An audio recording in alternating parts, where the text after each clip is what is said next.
আশা করি আপনারা সবাই ভালো আছেন। আজকে আমি খুব ইন্টারেস্টিং একটা আইডিয়া শেয়ার করতে যাচ্ছি। প্রায় সময়ই আমরা বিভিন্ন ছবিতে পার্টি বা সেলিব্রেশনে দেখে থাকি এক ধরনের টেন্ট হাউস তৈরি করা হয়, যেটা দেখতে খুবই সুন্দর হয়।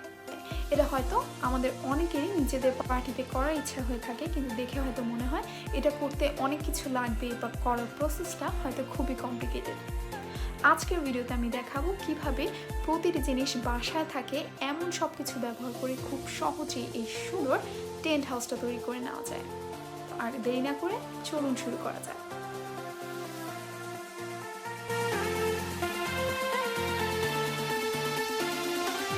এর জন্য প্রথমে আমাদের দুইটা বেডশিট বা চাদর নিয়ে নিতে হবে।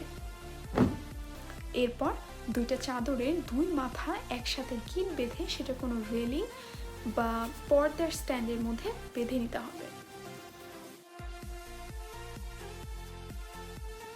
এরপর নিচে বসার ব্যবস্থার জন্য বিভিন্ন গদি বা ম্যাট্রেস ব্যবহার করা যেতে পারে। আমি এখানে কয়েকটা কুইল্ট একসাথে ব্যবহার করেছি। তারপর দুইটা চাদরের আলাদা আলাদা অংশটিকে জোড়া লাগানোর জন্য বিভিন্ন ধরনের ক্লিপস বা সেফটি পিন ব্যবহার করে জোড়া লাগিয়ে নিতে হবে। দুইটা চাদরের বাকি অংশ গদি বা ম্যাট্রেসের নিচে গুজে নিতে হবে।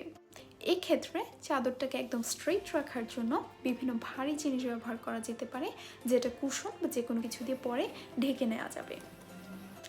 এভাবে টেন্ট হাউসের একদম বেসিক স্ট্রাকচারটা কমপ্লিট হয়ে গেল। এরপর এটাকে সাজানোর জন্য এর ভিতরে বিভিন্ন ধরনের কুশন, ফ্লাওয়ার্স, গিফটস ইত্যাদি রাখা যায়। এটা বানানোর জন্য যে কোনো অকেশন, বার্থডে, অ্যানিভার্সারি এরকমই কিছু হতে হবে এমন কোনো কথা নেই। যে কোনো দিনই এটা তৈরি করে বাসার মধ্যে খুব সহজে একটা এনজয়েবল এনভায়রনমেন্ট তৈরি করে নেওয়া যায়।